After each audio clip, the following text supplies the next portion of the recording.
Øh, Pædagoguddannelsen har i rigtig mange år arbejdet sammen med Aarhus Festuge. Faktisk fra 1991, hvor vi lavede vores første samarbejdsprojekt, så har vi igennem de her år været med i Aarhus Festuge omkring 25 gange.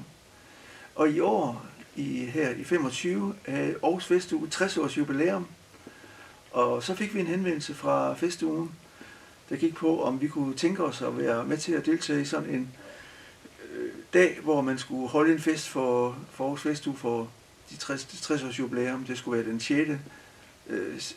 september, hvor hele midtbyen i Aarhus blev lukket af.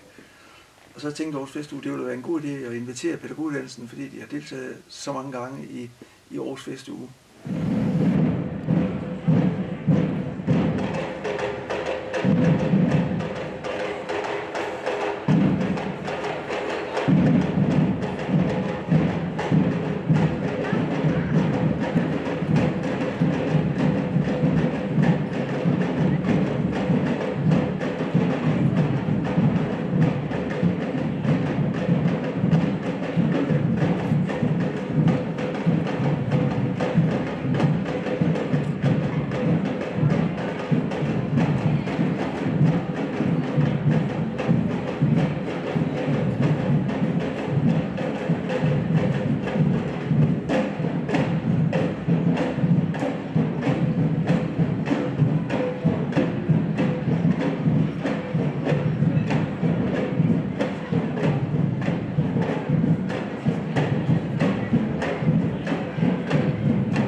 Tin Man Garden, inspireret af Troldmanden fra Oz eventyret, hvor Tin Man er jo en af figurerne, tænkte vi kunne lave et optog, som hed Tin Man Garden.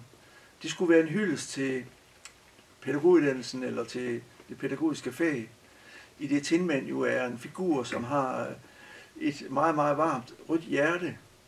Så tænkningen blev her også, at pædagoguddannelsen eller det pædagogiske fag skal have mere end kolde eller varme hænder. De skal også have varme hjerter. Altså engagementet er ikke nok. Det er ikke nok, at vi tænker i, vi skal have varme hænder, vi skal også have varme hjerte.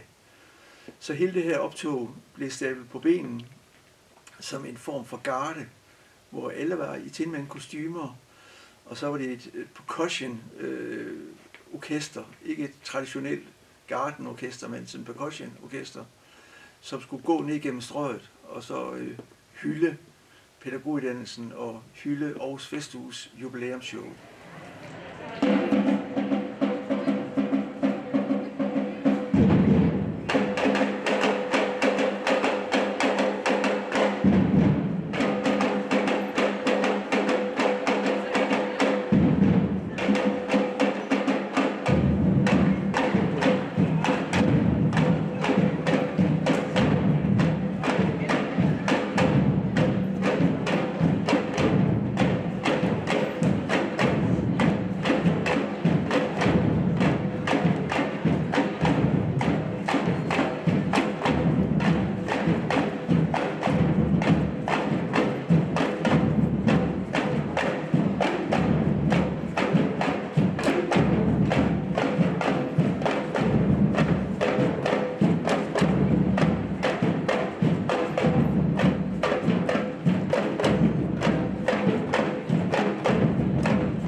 projekt havde vi et samarbejde med Aarhus Friskole, som jo er kendt for sit store engagement i det æstetiske, specielt musikken, fylder rigtig meget derude. Og da vi før har arbejdet sammen med dem, så tænkte vi, det kan vi også gøre i år. Så vi startede et samarbejde med dem. Så selve optoget endte med at være omkring 50 studerende fra pædagoguddannelsen plus 200-300 børn fra friskolen i et stort optog, hvor Tinman-garden var forrest, og så var friskolen bagefter med forskellige aktiviteter, de lavede med mest musik.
Syng til, venner!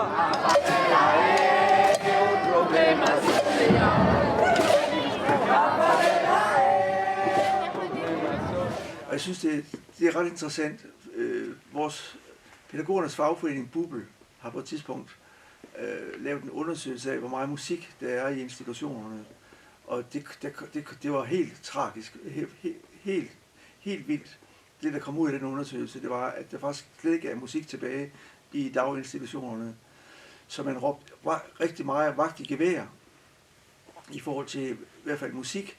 Så vi tænkte her, at vi skal have rigtig meget musik, for vi skal have uddannet nogle flere studerende, som kan gå ud og sætte noget i gang ude i institutionerne. Så laver vi et lille, synes jeg, rigtig godt cue her på det, i det vi samarbejder med Aarhus Friskole. De børn, der går derude, er simpelthen alle sammen musikere. Det er en stor del af skema. Så vi gjorde også det, vi tænkte, kan børnene derude lære vores studerende musik? Så vores samarbejde gik også på, at vi tog derud, og vores studerende blev undervist af 7-8-årige, 10-årige, 12-årige børn derude i musik simpelthen. Og det synes jeg er rigtig spændende, når nogle gange tingene på den måde også får en helt anden vinkel, at det faktisk er børnene her, der lærer vores studerende musik.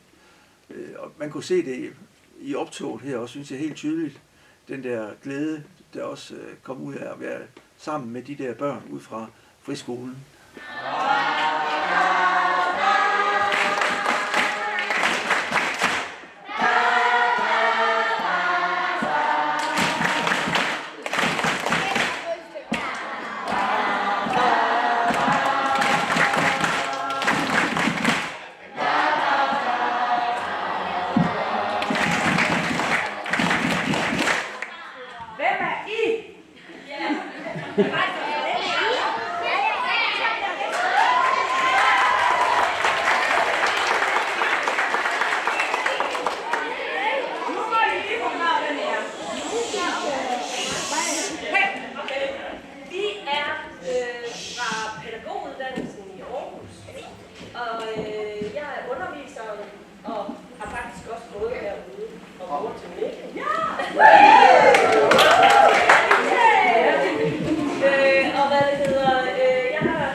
Som I jo skal samarbejde med i det her festivaloptog.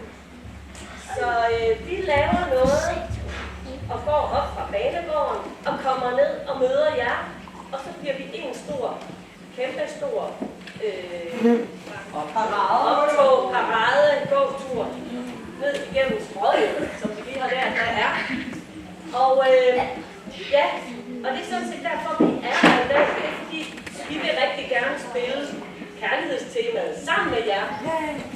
Og så vil vi også øve noget selv, fordi vi har nogle rytmer selv. Og så vil vi også gerne se lidt om, hvordan arbejder man egentlig med musik og børn, og dans og børn og så videre. Så måske kigger nogen ind nogle forskellige steder, og vil gerne være lidt med.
5 figurer, vi havde med, er også noget, der betyder meget, tror jeg, for os alle sammen. Altså, vi byggede dem, som sagt, for 10 år siden, sammen med den italienske gruppe fra Italien.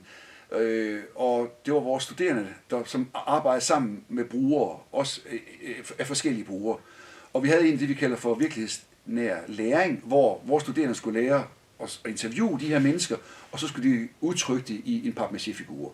For eksempel er der den ene figur, som er med, er en mand i jakkesæt, hvor hatten den bliver åbnet op. Og egentlig, da den blev skabt i sin tid, arbejdede de sammen med en skizofren fyr, hvor de spurgte ham, jamen hvordan er det egentlig at være skizofren? Og hvor han siger, jamen det er ligesom at have en regnbue inde i hovedet, og så ryger der noget konfetti ud en gang imellem, og det hele det brænder sammen. Så og det er vigtigt, at jeg har almindeligt tøj på. At jeg har almindeligt tøj på, ja. Derfor er det jakkesættet, det er symbol på, altså de skal ikke se specielt ud, at alle kan være skizofrene. Jo, og der lavede vi så en jakkesætsmand med en regnbuefarvet hjerne, og så havde vi så nogle konfettirør, vi kunne skyde ud, når hatten blev åbnet. Så meget taget på ordet. Da vi så skulle lave den om nu her, der vil vi gerne lave den om altså med solsikkebåndet, som egentlig viser, at man har et usynligt handicap.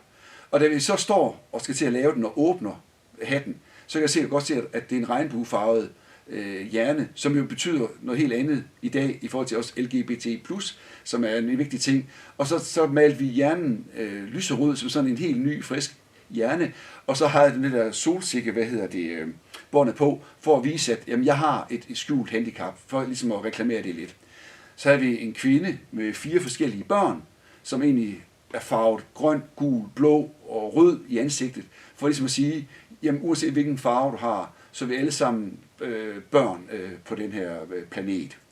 Så har vi en lille dreng fra Afrika, som kommer slæbende med jordkloden på ryggen, også i forhold til ligesom at sige, jamen vi er alle sammen igen fælles, og vi har kun én jordklode, som vi skal passe på, og vi er specielt nødt til at passe på den i forhold til de kommende generationer, og de folk, der skal være her på planeten. Og så har vi så en dukke, som er halv mand og halv kvinde.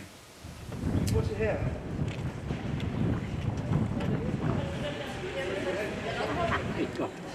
Ja, vi kommer.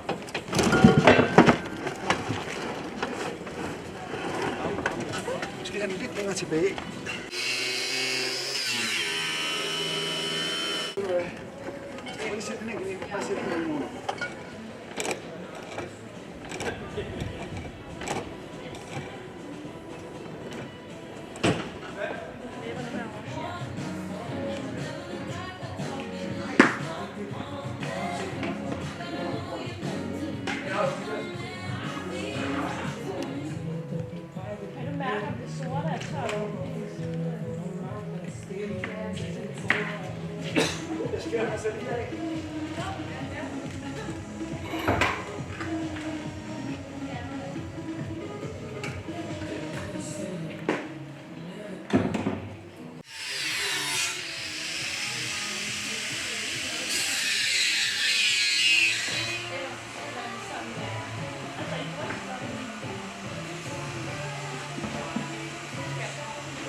Ja.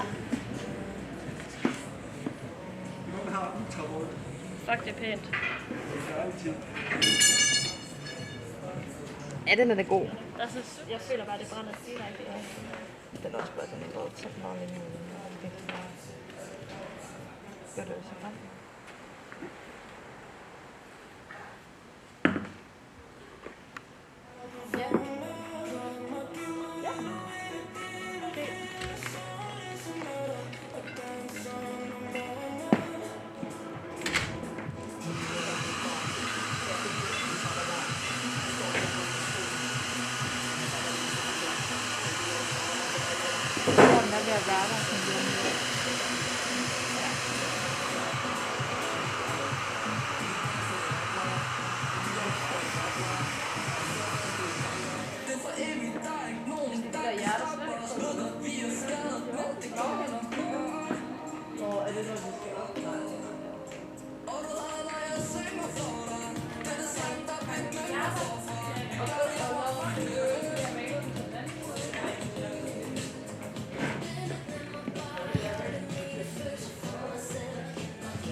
Så taler vi også meget om i de kreative fag omkring hele det der øveaspekt, at man skal jo øve sig for at blive god.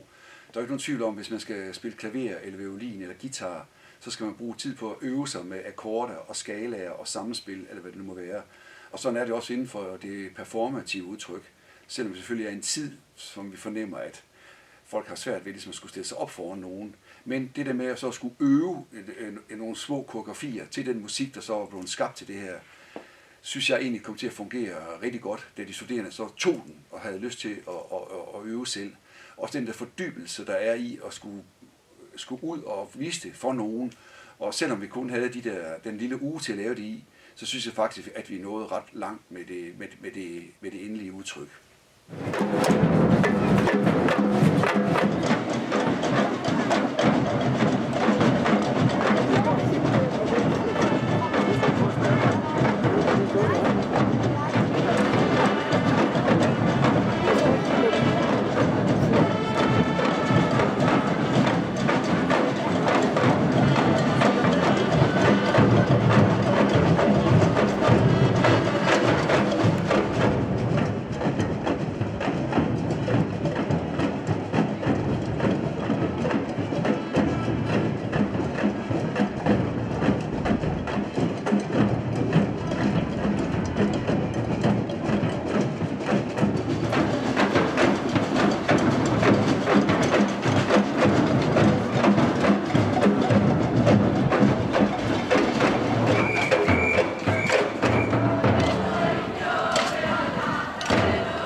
synes jo, at pædagoguddannelsen i Aarhus skal være synlig, også i det offentlige rum. Altså, det er derfor, vi har deltaget i Aarhus Festuge. Det var jo egentlig på baggrund af, helt tilbage i 90'erne, da vi sådan, nogle af os undervisere selv havde børn, fandt ud af, at der var ingenting for børn i Aarhus Festuge. Og på den baggrund startede vi egentlig de der store festugeprojekter, fordi vi synes, at der skulle være noget for børn. Og det er stadigvæk sådan, jeg tænker, at hvorfor skal uddannelserne ikke være synlige i det offentlige rum? Og så en anden ting ved det, synes jeg også er det der med, at vores studerende laver noget, som er større end dem selv, så hvor man er rigtig mange sammen om at lave noget, hvor det ikke handler lige om mig, men mere om, at vi gør noget sammen, og vi laver noget, som ligesom er større end det, jeg sådan lige selv går og roder lidt med i forhold til mit eget liv. Det synes jeg er utrolig vigtigt.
Ja, er I klar?